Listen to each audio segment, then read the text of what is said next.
pero que afortunadamente ya se curaron, ¿cierto? Ya sobrevivieron, no se murieron. Y ya están contando la historia, ya contaron el cuento y ya me salvé, ya pasé todo, fue duro, difícil, sufrí esto, pero ya. ¿Mm? Un tercer grupo que son los que no están enfermos, pero pueden llegar a enfermarse. Potencialmente pueden ser personas de riesgo y pueden haber experimentado pérdidas importantes. Aún todavía, como les digo, no tenemos tantas personas así, pero que han podido perder familiares, ¿cierto?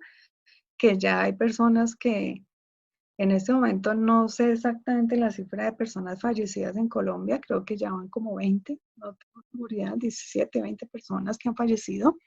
Estas personas fallecidas tienen familias, ¿cierto? Y han perdido a sus familiares en esta situación. Inclusive otros tienen familiares que también están enfermos, o sea, que han perdido familiares y están enfermos otros o ellos mismos, ¿bien? Y como cuarto grupo, los miembros de los equipos de respuesta, las personas del sistema sanitario, las personas que están trabajando en toda la emergencia y que ayudan a los demás a superar la situación. ¿Sí? Entonces, estos serían los grupos de personas aquí importantes. Y tres momentos que deberíamos reconocer o tres fases en las que deberíamos mirar cómo se podría actuar y qué cosas podrían ocurrir, el antes, el durante y el después. Bueno, aquí clave es que también pensemos que cada fase pues va a darnos una indicación de qué cosas se podrían hacer, pero ojo, no todas las cosas usted las tiene que hacer. Usted no sabe todo, ni es todo, ni tiene todos los recursos, ni es, pues, ¿no? El que sabe todo. Por lo tanto, hay que reconocer que hay un sistema integral de emergencias, que hay un sistema de respuestas que están activadas en este momento. Y en ese caso, y en esa situación tenemos que ser responsables, ¿cierto? ¿A dónde direccionamos ciertas cosas? Porque, pues, como yo advertía también al principio, yo no soy funcionaria pública. Yo no podría responder, por ejemplo, por los mercados de yo no sé dónde, porque yo no tengo ni idea, porque eso no me corresponde, ¿cierto? Pero sí puedo responder ante otras cosas de naturaleza de formación académica del saber, que pues en ese caso sí puedo responder, ¿bien? Entonces, ante eso hay que ser responsables, porque usted de pronto al querer ayudar lo que hace es confundir a la persona o darle información equivocada o de pronto que no, pues podría meterla en problemas. Entonces, más bien, hágase una lista de todas las organizaciones que tiene a su alrededor y los recursos con los que cuenta su comunidad para poder tener los datos, los teléfonos, los recursos, qué información tiene y tener información clara y precisa. Y si no la sabe, pues direccionar a quien sí la sepa, ¿cierto? Recomendar. O si no, pues perdemos nuestro enfoque, desatendemos otros asuntos que sí son importantes y son de nuestra pertinencia y conocimiento, y entonces pues nos enredamos, ¿cierto? Entonces aquí, por ejemplo, vemos una serie de posibilidades de recursos, ¿cierto? De protección social, de servicios sanitarios, de infraestructura, de servicios públicos, seguridad alimentaria, bueno, y la que nos corresponde es esta, la de la salud mental, centrarnos y concentrarnos en eso. Entonces, bueno, en la fase, vamos a avanzar un poco más rápido, en la fase del antes, pues, ¿qué hay? Expectativas de inevitabilidad con alto nivel de tensión en la población. Cuando empezamos a saber que ya estaba el virus en el mundo, pero que no había llegado a Colombia, algunos, me incluyo, empezamos a pensar, bueno, ¿qué puede pasar si llegue a Colombia? ¿Qué podemos hacer?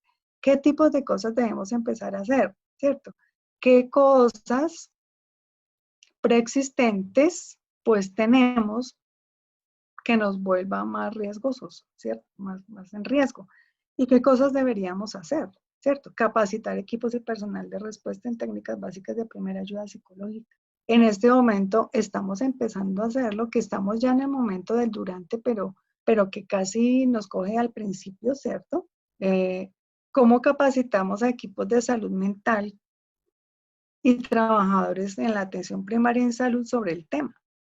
¿Cómo preparamos a grupos de apoyo psicosocial y consejería? Que no somos solo psicólogos. La atención primaria no la prestan solo los psicólogos, ¿no? Hay otros profesionales en salud y atención psicosocial que también hacen atención en crisis y atención primaria. ¿Bien? ¿Cómo estimulamos el espíritu solidario de favorecimiento de la participación de la comunidad? Que usted no se vuelva un factor ni un obstáculo, sino que usted sea un factor dinamizador y proactivo en su propia comunidad donde usted vive, en su barrio, en su grupo familiar, etcétera, etcétera, ¿cierto? Y eh, pues cómo usted aprovecha la organización de los servicios de salud mental de su municipio, de su comunidad, para atender situaciones graves que usted deba remitir, porque usted no va a atenderlo todo en atención de crisis. Cosas que se le van a ir a usted de las manos y cómo puede aprovechar esos servicios de salud mental que están disponibles en su región. Entonces, eso es algo que también tiene que averiguar, conocer y tener a la mano. En el durante, entonces, ¿qué aparece? Como lo que estamos viviendo ahora, sentimientos de miedo, de vulnerabilidad, necesidad de sobrevivir, ¿sí? De ahí las reacciones inclusive de agresión de algunas personas, pérdida de la iniciativa, como que yo ya no sé qué hacer, qué me invento, etcétera, etcétera. Liderazgos espontáneos, como lo que hemos visto, tanto positivos como negativos. Positivo lo que hablábamos hace un rato, personas que quieren ayudar a otros, negativos como aquellos que se unen en un edificio para sacar a un médico del edificio, ¿cierto? Que es un liderazgo negativo. Aparición de conductas que pueden oscilar entre heroicas, mezquinas, violentas, pasivas, solidarias, egoístas, de todo ese tipo de cosas. También adaptación a cambios en los patrones habituales de vida. Aquí en este caso, las restricciones del movimiento es una de las más importantes. El uso de máscaras, la disminución de los contactos físicos, cierre temporal de las escuelas, de las organizaciones, del teletrabajo, todo este tipo de cambios en los comportamientos y patrones de la vida. Y reacciones emocionales como ansiedad, depresión, duelos, estrés postraumático, crisis emocionales, descompensación, etc. ¿Qué nos corresponde a nosotros? Transmitir, se me corrió.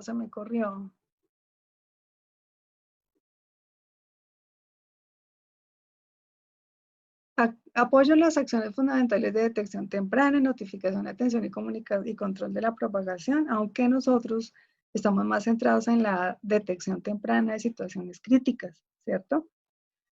Continuar la capacitación dentro de la emergencia. Nosotros no podemos parar de aprender cosas en este momento, ¿cierto? No podemos dejar de aprender porque justamente nos corresponde saber más cosas para poder apoyar de manera más eficiente. Si usted no se capacita de manera suficiente y eficiente, no puede usted estar en capacidad de atender a personas, y en eso hay que ser bastante claros.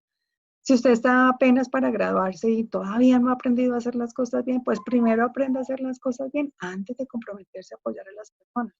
Lo mismo para los recién graduados o personas que llevan mucho tiempo en otro campo de la psicología y clínica hace mucho tiempo. Bueno, es el momento de retomar los libros, de retomar los entrenamientos y cómo podemos nosotros mismos capacitarnos mejor. Y el apoyo de atención psicosocial, que es lo que tendríamos que hacer ahora, personas, familias y comunidades, y promocionar mecanismos de autoayuda y ayuda mutua, tanto en grupos nuestros, grupos de pares, y recuperar la iniciativa y elevar la autoestima de las personas. Es decir, la capacidad de poder saber que sí, yo soy capaz de hacer cosas, soy capaz de proyectarme, tengo habilidades. Y lo que nos ocupa en este momento es la primera ayuda emocional por personal no especializado, que inclusive pueden no ser psicólogos, y también por personal especializado en salud, de ayuda humanitaria, y sobre todo cuando lleguen los casos, si llegan a pasar, en las familias en duelo, si hay más pérdidas humanas. Bueno, después, cuando ya las cosas hayan pasado, cuando ya la pandemia esté controlada y podamos salir y recuperar nuestras vidas de las rutinas que teníamos, por supuesto que va a haber miedo a una nueva epidemia, entonces va a haber al principio mucho control de las personas a contagios, ¿cierto? Puede haber conductas agresivas y protestas, actos de rebeldía sobre cómo funcionaron las cosas.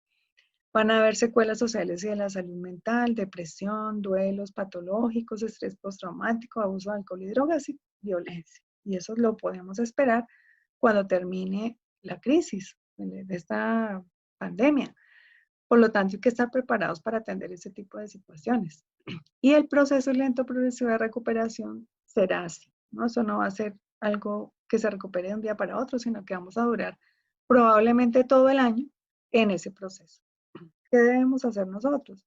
Seguirnos capacitando, implementando estrategias de atención en salud mental individual y grupal a personas, familias y comunidades.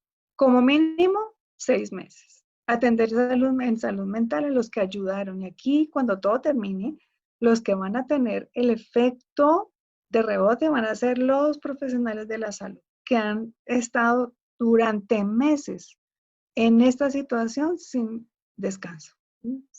Van a tener una carga excepcional y vamos a tener que apoyarlos de manera amplia. Vamos a tener que crear equipos de trabajo para los profesionales de la salud. Tendríamos que hacer otra charlita sobre eso.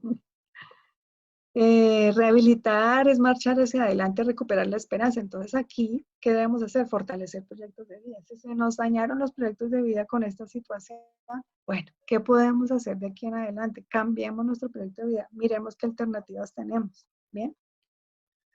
Bueno, entonces ahora, ¿cuáles serían esos principios fundamentales que tenemos que tener en cuenta como pues, recurso de salud? Y es que lo que les vengo diciendo ahora, tenemos que estar capacitados con suficiencia, ¿cierto? Suficiencia quiere decir suficiente capacitación, suficiente entrenamiento, suficientes cosas que debemos saber, no simplemente una charlita y ya, ¿cierto? Sino realmente leer, entrenarse, hacer los ejercicios. Tenemos que luego, pues cuando ya estemos haciendo nuestras acciones de acompañamiento, evaluar rápidamente las necesidades de las personas que sirvan de base para la actuación que nosotros vamos a llevar a cabo. Aquí tenemos que tener en cuenta la lista que de las que les hablaba ahorita, ¿cierto? Entonces, pilas, hay que empezar a mirar cuáles son esas condiciones y necesidades de las personas con las que estoy aquí apoyando. Las metodologías que voy a usar deberían ser ágiles, sencillas, concretas, flexibles y adaptadas a las características culturales y étnicas. Ojo, el uso de palabras técnicas, de palabras rebuscadas, demasiado ceremoniosas, ¿cierto? Ya las personas con las que vamos a trabajar no sabemos qué tipo de condición cultural, educativa, social nos llegue. Entonces, pues tratemos de ajustar nuestro vocabulario y comportamiento de manera mucho más equilibrada. Ser sensible a las necesidades de las personas, sus necesidades no son las mismas de las otras personas. Entonces usted puede valorar que una necesidad de X puede para usted no ser importante, mientras que para la otra persona es de supervivencia. Bueno, valórela en la medida de la otra persona, no la suya. ¿Bien? Eso implica ser altamente empático y reconocer que el otro se conduele, que el otro sufre, que el otro tiene necesidades, que el otro tiene problemas y que ese sufrimiento es para esa persona muy importante, ¿cierto? Un deseo genuino de aportar y ayudar a las personas, no es un deseo oportunista, sino un deseo genuino, de verdad de querer ayudar realmente. Algo importante es psicoeducar en términos sencillos y ser dinamizador de habilidades y conductas proactivas. Aquí lo importante es que las personas aprendan con nosotros cosas, que les quede para otras situaciones, que eso los lleve a poder inclusive ser multiplicador de sus aprendizajes con otras personas que pueden estar en situaciones de crisis también y nos ayuden a apoyar también de ese modo a otras personas. Bien. Entonces, con base en esta guía de ayuda psicológica de la OMS de 2011, nos dice que hay que aprender sobre la enfermedad, porque algunas personas pueden tener muchos mitos sobre el manejo de la enfermedad o miedos relacionados con la enfermedad que no son racionales. Entonces, aprender un poco sobre eso nos va a ayudar a desmitificar algunas cosas, inclusive comportamientos que no deberían llevarse a cabo durante la situación, durante esta crisis que tenemos. Conocer los servicios y ayudas disponibles de los que les hablaba hace un rato. Aprender las reglas de seguridad sobre lo que toca hacer en este momento, lavarse las manos, no tener contacto físico con otras personas. Bueno. Y conocer sus límites y pedir ayuda cuando sea necesario, ¿cierto? Usted no, como digo, Porque en decía hace este un rato, momento usted no se las desde, sabe desde todas. el municipio la ruta sería la EPS. Lo que podemos hacer es comunicarnos con la EPS, remitirles el caso y decirnos dónde podemos enviar el informe. Podemos hacer eso porque nosotros tenemos una estrategia ahora en este momento por la alcaldía y eso puede servir de peso. Pienso yo que es viable. Pero sí sería bueno entonces en orden de ideas comunicarnos y tener más como información del estado del esposo. Entonces pedirle a la usuaria que te envíe La persona que está fotos hablando, de por favor, ¿le puede apagar el del micrófono, por favor? diagnóstico, del día del accidente, eso de tener ella una historia Por favor. clínica a la cual ella tiene acceso y nos podría servir, pues como toda evidencia para poder soportar el caso. Bueno, habíamos hablado que al final íbamos a compartir nuestras impresiones si nos queda el tiempito. Entonces les agradezco apagar sus micrófonos. Bien, entonces ya estamos en este último punto que en caso de que nosotros nos sintamos que podemos hacer el apoyo a las personas, pues hagamos las remisiones específicas a los lugares de la salud física y mental que tenemos a disposición en los municipios. Tenemos que seguir 3 principios básicos: observar, escuchar y conectar. En observar, atender, tenemos que hacer, fundamental, garantizar la seguridad de la persona. Eso quiere decir que tenemos que evaluar cuáles son las condiciones que está viviendo el individuo y si alguna de ellas es de riesgo alto y empezar a pensar en alternativas para manejar ese riesgo. Atender con prioridad personas con necesidades urgentes, ¿cierto? Hay que priorizar, que nos pueden llegar diferentes casos, pero bueno, ¿cuál es el más urgente? ¿Cuál es el más grave? ¿Cuál es el que requiere mayor atención porque esté en riesgo la vida de un niño, de un adulto, de una persona, la salud, la seguridad física, etcétera, etcétera? Identificar personas con reacciones de angustia graves que nos pueden inclusive llevar a hacer remisiones urgentes y tener que conectar a las centrales de urgencias para poder solicitar ayuda en esos casos. Segundo, escuchar, preguntar por las necesidades y preocupaciones de las personas. Recordemos esta lista, estas listas que hemos visto y miremos cuáles son esas cantidades de variables en las que están expuestas estas personas, factores de vulnerabilidad, ¿listo? Y prestar plena atención a la persona mientras estamos hablando con la persona, que realmente sienta que lo estamos escuchando, que lo oigamos con atención total, no que estemos hablando con esa persona, viendo televisión, haciendo otras cosas, sino que en realidad la estemos escuchando. Usemos el parafraseo para realmente confirmar que estamos entendiendo bien lo que nos está diciendo. Y conectar, brindar estrategias de afrontamiento efectivas que nos permita que les permita a las personas llevar a cabo conductas constructivas. Recordemos que no todas las estrategias de afrontamiento que puedan llegar a ser efectivas son constructivas. Y ofrecer información relevante y pertinente, pero ojo, que sea veraz y confirmable. No cualquiera que bajemos de internet, no cualquiera que nos contó el vecino, sino información que tengamos de fuentes confiables, seguras, certeras, sino dar información tergiversada. Bien. Yo acá veo que el tiempo se nos va súper rápido. Falta un cuarto para las 5, para las 6. Entonces, yo rápidamente voy a pasar por estos pasos, pero los podemos retomar mañana para abordarlos en mayor profundidad si están de acuerdo.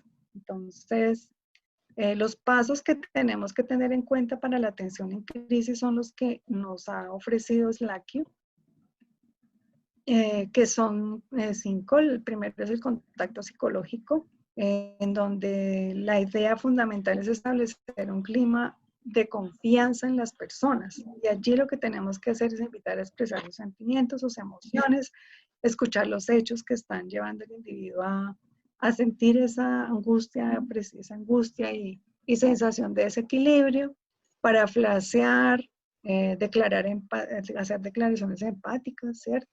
Y ofrecer estrategias psicológicas para calmar a la persona o ofrecer control y calma a la persona.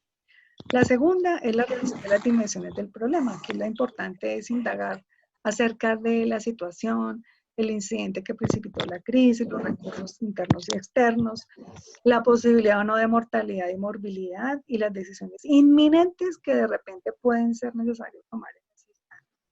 Analizar posibles soluciones, preguntar lo que ha intentado hacer para solucionar el problema, examinar qué puede o podría hacer ahora, proponer nuevas alternativas y evaluar los posibles resultados, y con esto de redefinir el problema. Y finalmente, asistir en la ejecución de los pasos concretos.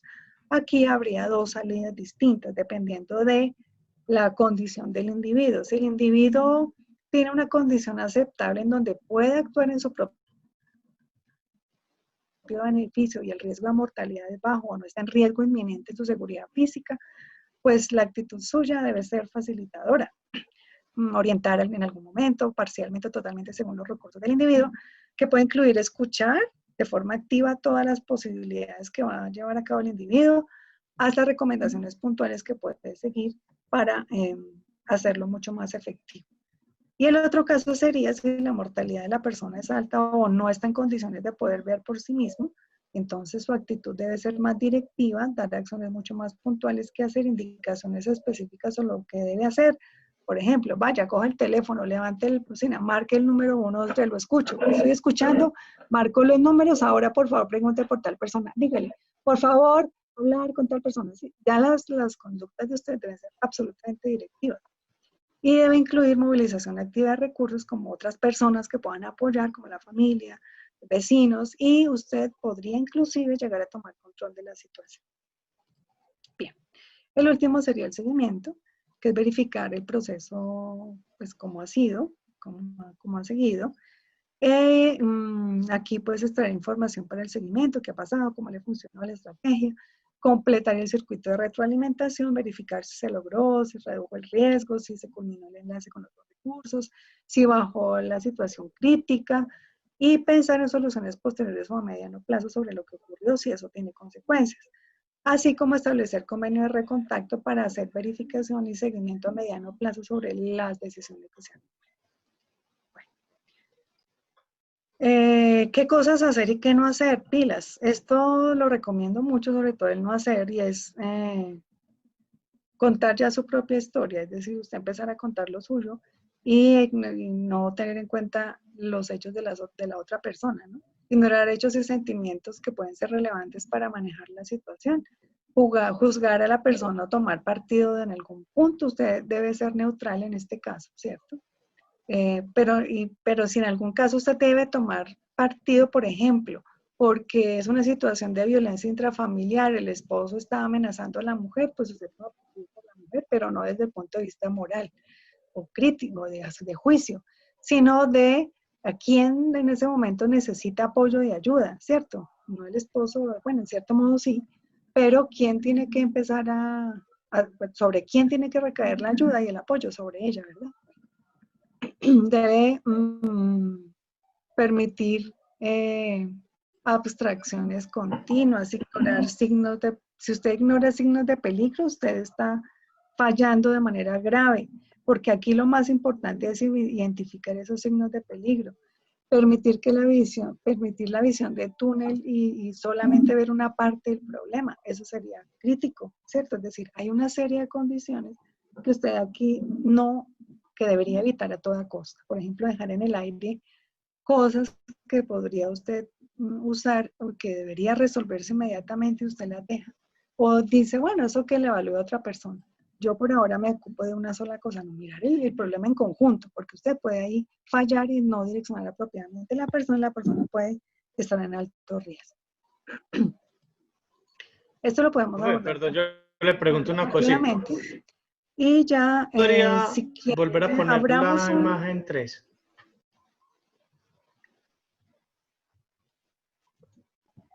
¿Esta? O sea, el tercer paso. Ese. Sí. Digamos que abramos estos últimos 10 minuticos de preguntas para ya cerrar y dejar espacio para mañana, pero cuéntanos.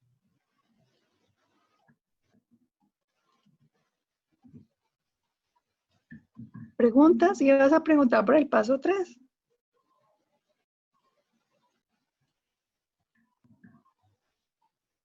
Profe, yo tengo una pregunta. Dale. Bueno, estabas hablando ahora de todas las enfermedades mentales que estamos viendo pues en el Oriente Antioqueño, ¿cierto? Y era preguntarte, porque nosotros venimos pues, los diferentes pueblos del oriente antioqueño que han sido afectados ya por el COVID-19, y también viene la afectación del conflicto armado. ¿Eso podría revivir cosas o poder crear aún más los trastornos más delimitados? ¿O sé que se podría hablar de eso? ¿O cómo sería ahí? Sí, claro, como lo que estábamos viendo ahora en todas aquellas condiciones que pueden aumentar la vulnerabilidad del individuo y son esas experiencias previas del individuo, experiencias violentas, ¿sí? Acá, ¿cierto? Antecedentes de eventos traumáticos. Eventos traumáticos pues tienen que ver también con esas experiencias de esos municipios y lugares en donde, por ejemplo, hubo muchas pues, situaciones de violencia, ¿cierto? Muchas. Y eso es, si aún no estables y sensibles a las personas a cualquier otra amenaza, ¿sí? Entonces, claro, eso es una condición de alta vulnerabilidad. Las personas de esos municipios seguramente tienen una condición de salud mental probablemente más frágil. ¿Sí? No puedo afirmarlo al 100% ni con evidencia fehaciente, porque recordemos que no hay muchos estudios de salud mental en estos municipios, ¿cierto? Pero lo que nos muestran pues las consultas en los hospitales en estos municipios es que hay una alta consulta de salud mental, que no necesariamente tiene que ser por esas situaciones de violencia, pero que se hacen mucho más vulnerables a las personas. Muchas gracias. Ok. Juan Felipe, mira, te envié el formato actualizado. Cuando me contacté con ella, pues en lo que quedamos fue en que es importante que ellos hagan remisión. Hola. ¿Tenemos Juan alguna otra Felipe, este pregunta? es el formato actualizado.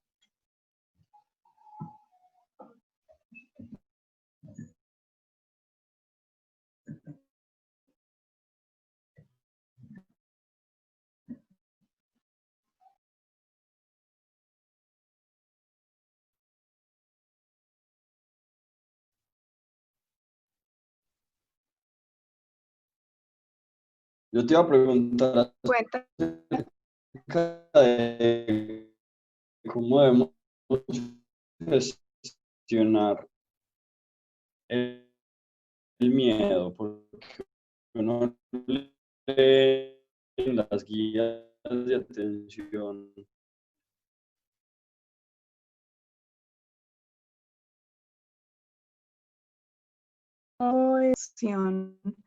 O nos inhibe el funcionamiento normal de nuestros recursos cognitivos, allí el miedo empieza a no ser funcional, ¿cierto? Empieza a obstaculizarnos el normal desempeño del individuo en sus áreas de ajuste. Entonces, lo que tenemos que evaluar es la magnitud del miedo.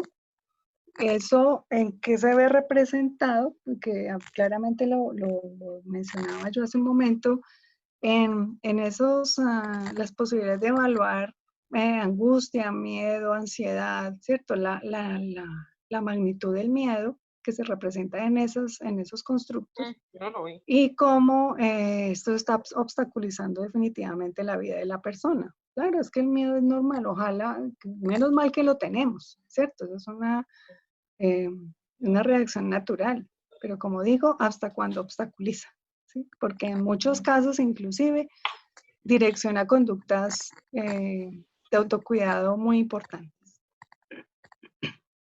Profe, Señora. cuando estamos ante casos en los cuales la vulnerabilidad real y la vulnerabilidad percibida, pues la persona los orienta a gran distancia y no logra como encontrar esos puntos en los cuales se encuentre la vulnerabilidad percibida ante la vulnerabilidad real, y aparte está respaldada por antecedentes de alguna enfermedad mental.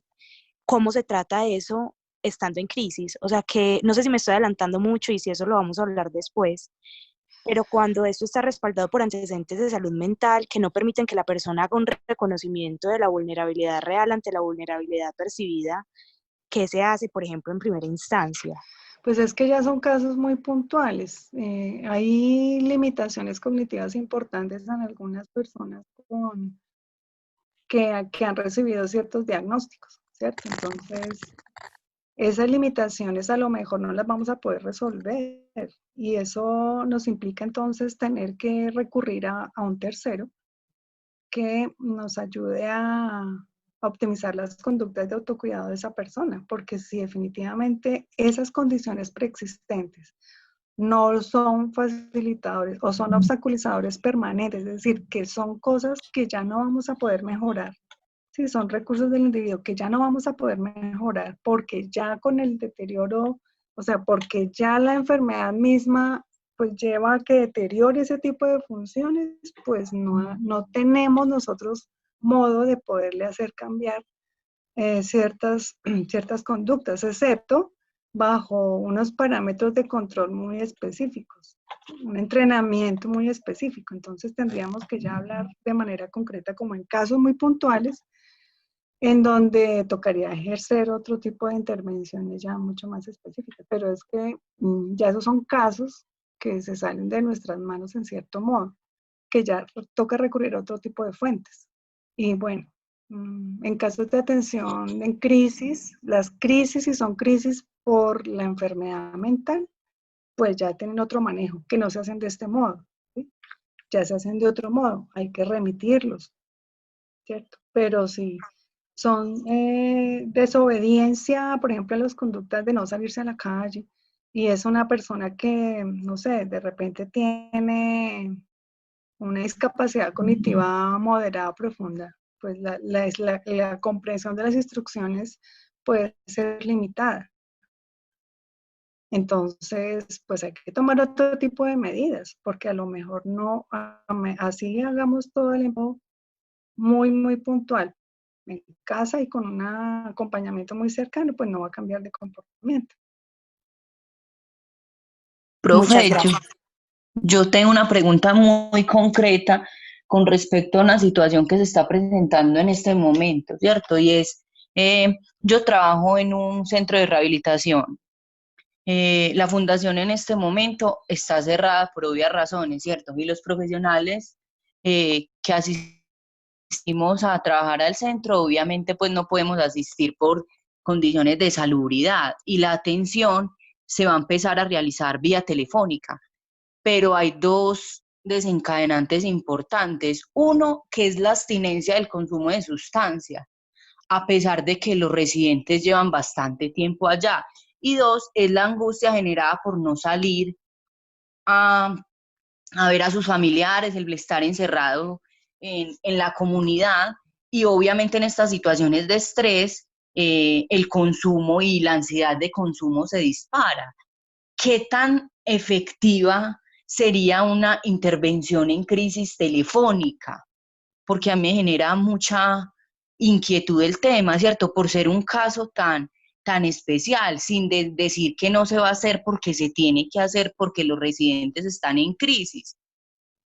Pero qué tan esencial, pues qué tan puntual podría ser, cómo podría haber otro método para intervenirlos más efectivamente.